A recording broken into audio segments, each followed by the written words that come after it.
I'm Hooves of Doom, and I'm going to be talking about the Lords of the Mortal Realms reveals.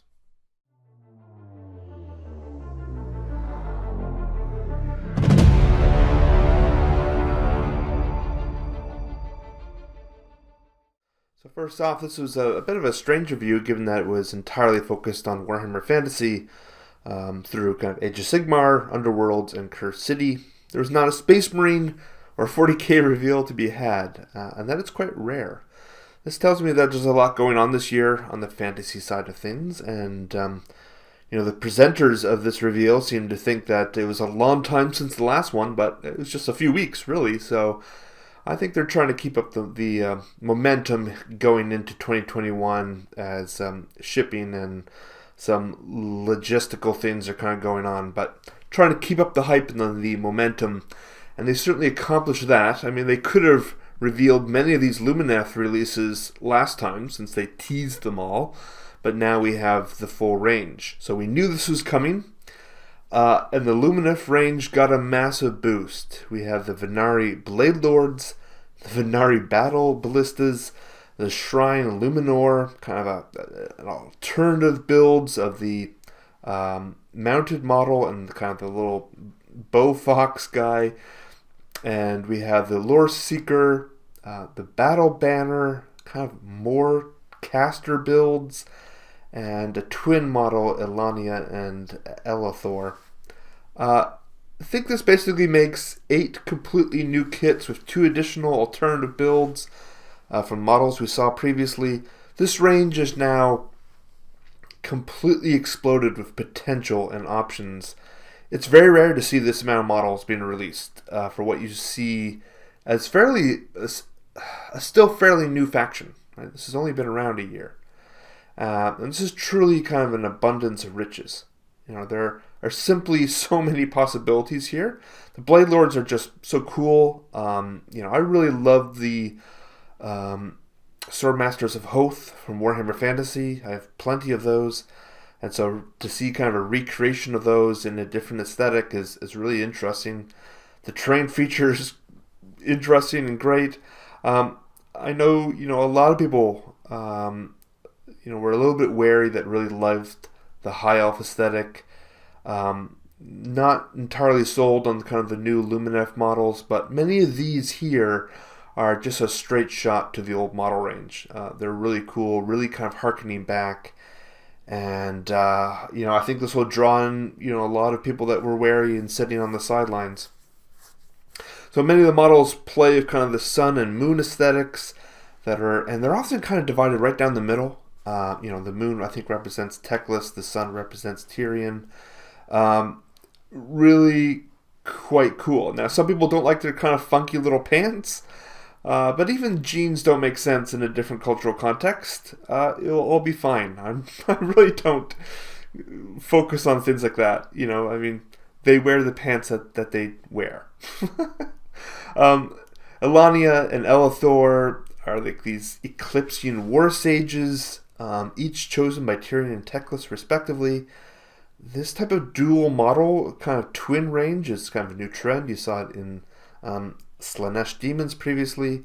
Elathor is really channeling the old Altharion the Blind model in that pose. Really kind of cool. I really like where they're going with this. And the Lore Seeker is basically kind of the old High Elves lore master in terms of his role in the battlefield. Great symmetry of the helmet and weapons of each side representing the sun or moon. Honestly, I think I might need to bring back my old high elves after all. I had resigned myself to shelving them as nobles as they are described in Warhammer Legends, but I think there's enough crossover aesthetics here that some of my older models might see the table again, and they make kind of the older models a little more viable. So that excites me a lot. I think there's a lot here to be excited for if you like Lumineth. We'll see what the rules actually look like. Some of these might be great, some of these might be not so viable, but just overall, really an amazing model line at this point that I think will have a lot of appeal. And we have a new battle tome. Now this is where I'm a little more spicy, but I suppose this was inevitable given the new units, and the cover art is great. They did say that if you have a previous battle tome, there will be some way to obtain the new rules, making sure that you don't have to buy this one. That makes me think that the core components and rules are largely the same. But, GW, come on. These battle tomes need to last more than a year. I don't know why the model range was split quite this way, but the fact that they had to justify 2 different battle tomes within basically a year of one another.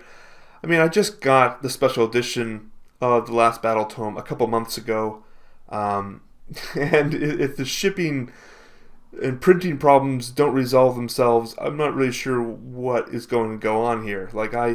I bought the Space Marine Codex in November, and I'm still waiting on this thing.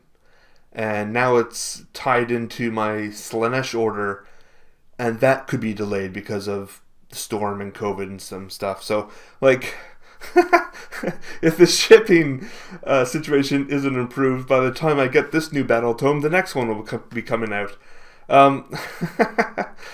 I just think battle tomes need to last more than a year. Between Slaanesh and this one, I'm just not really sure what is kind of the precedents they're making here. Long gone are the days, thankfully, when you had to wait several years for the new rule book, right? Like Bretonnians and Skaven, but which is awesome and great. But 1 year is borderline nihilistic, right? It's exactly what I was talking about in my videos on repetition and diminishing language. This is not the type of release schedule, rapid fire situation that we want, right? There's a golden mean between 7 and 1 and 2 years, right? And just aim for that. I totally understand, given the amount of new models that are being released, that a book seemed inevitable, but this is a situation that really shouldn't ever arise, ideally. Okay, so now we have the cool gassed Cruxiator, a model clearly kind of channeling both kind of the crucifix and the kind of rack torture device, with the chains still attached to his arms. This model caught me by surprise, but he is kind of a welcome addition to a stunning line of models. I'll be interested to see what he can do, but I know Mrs. Hooves was excited to see this model and possibly add him to her Nighthaunt army. So really kind of cool. I was not expecting a Nighthaunt unveil here at all. So, but a welcome addition. And then we have Gardas, Steel Soul of the Hallowed Knights. Now, Gardas was a character quite early in the AOS story from the Realm Gate Wars. It's great to see a model, and I think more importantly, it's great to see a Stormcast hero that is not the Hammers of Sigmar. I think this is a first, and I'm actually in the process here of making a video on a related topic, so this unveil perfectly aligns with where I think Stormcast are going to be going. I really think we're going to see the different storm hosts fleshed out a little more. I think we could see Stormcast Eternals become a little more important in the meta. We will see, but I think I'm excited to see more concepts of Stormcast come out and be fleshed out, and that makes me pretty excited for where that's going to be happening. Now, the White King. Oh my god. This is a classic resculpt.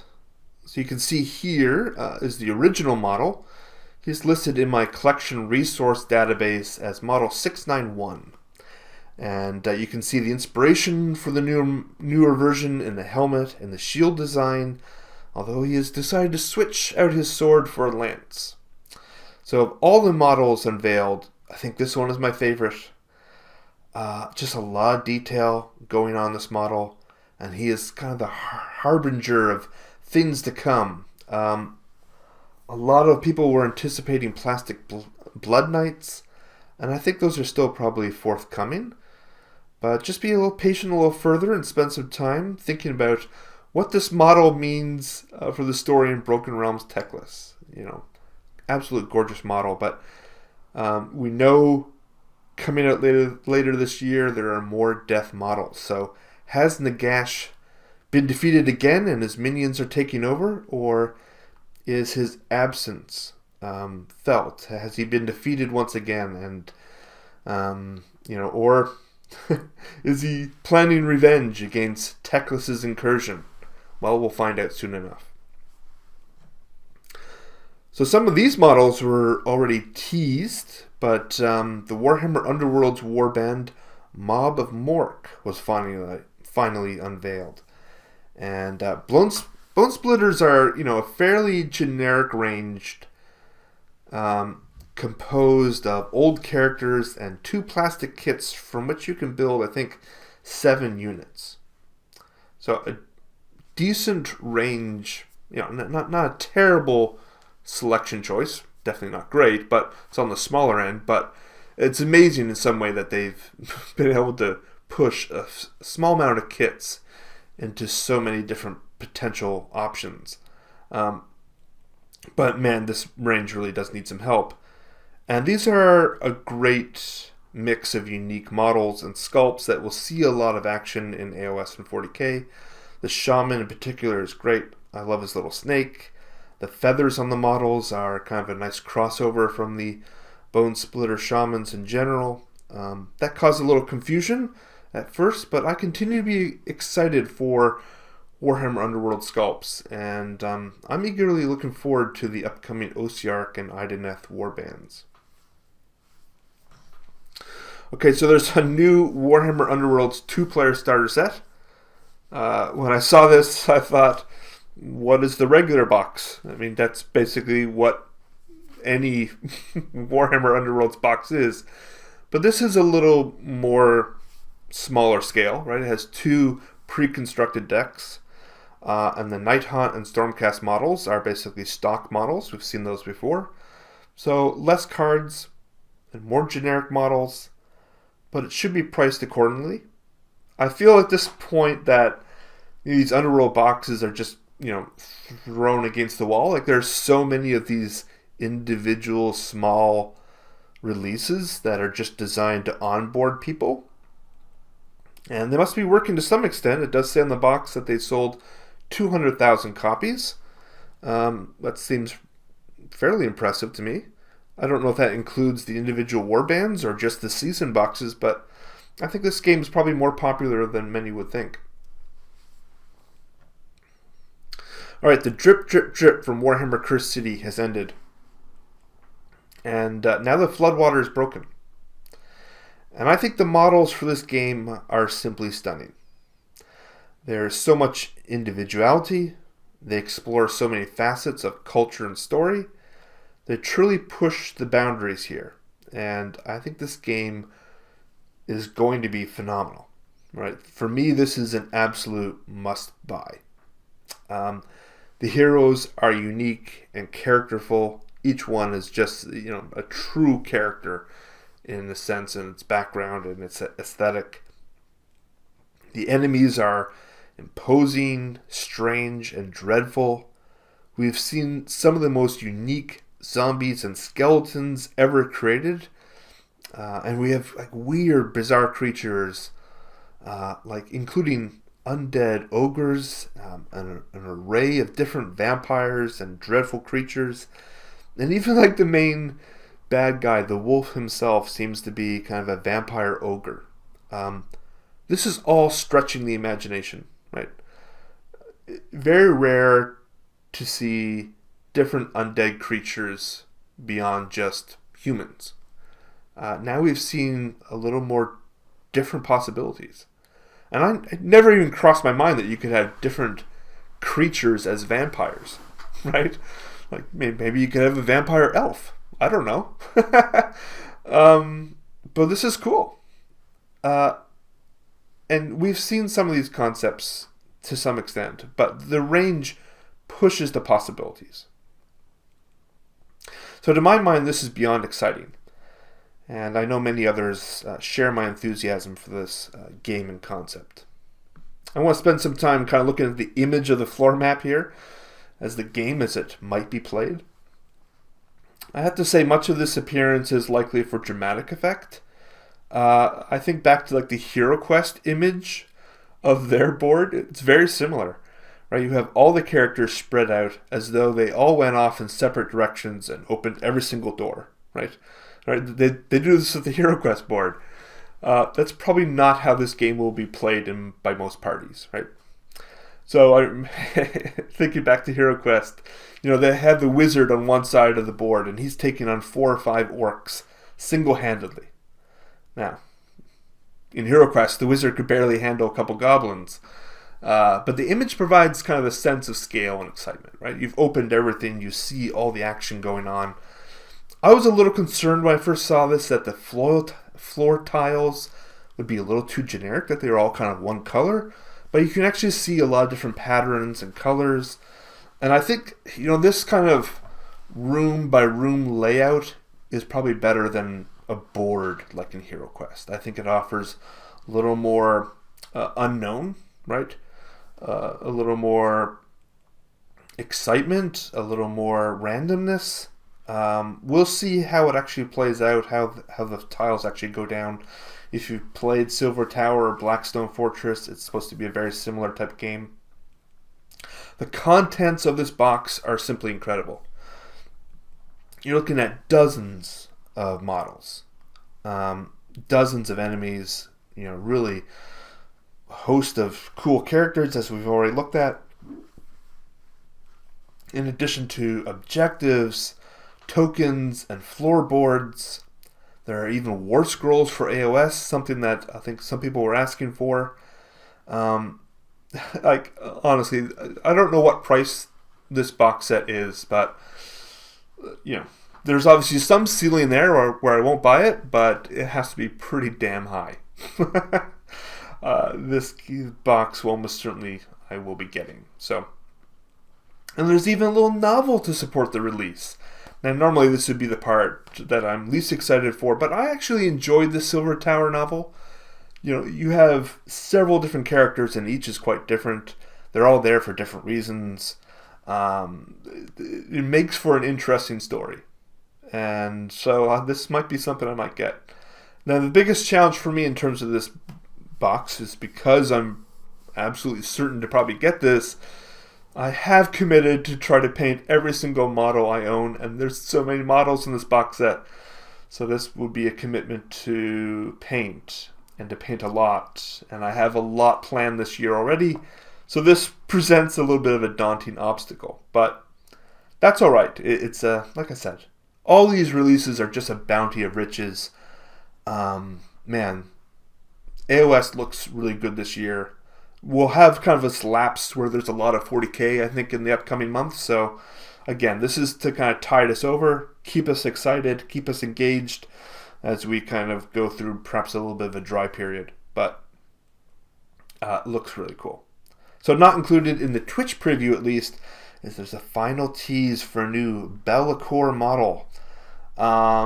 Looks very similar in terms of what we can see of the model. Looks very much like a classic resculpt, although perhaps the sword is more slanted down than up. So the Dark Master, kind of the father in shadows to Archaon himself, is getting a resculpt. And the current model is quite small. If you've actually looked at kind of it's currently fine cast. It used to be metal. But it's a fairly small little guy now compared to the newer models. So this will be a slightly larger scale thing. No doubt it'll be really cool. It does have a Chaos Marine at its base. I've always associated Be'lakor as being more of a fantasy model, but he does have some crossover, I think, into 40K too. So maybe there'll be like a little alternative Space Marine on his base. I don't know. Maybe. But Be'lakor will be playing a role in the 3rd Broken Realms book. So that, perhaps those are releasing a little faster than, the first 2. But we'll see. I'm pretty excited by all these types of models. I love just talking about models. So if anyone watches at all, it's just a bonus for me. But anyway, if you're excited for any of these, let me know. What do you want to see coming up?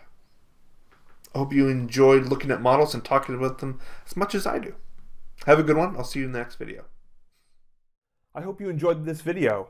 Thank you for watching. Please consider supporting the channel by commenting on the video, hitting that little like button, and subscribing for more Warhammer content.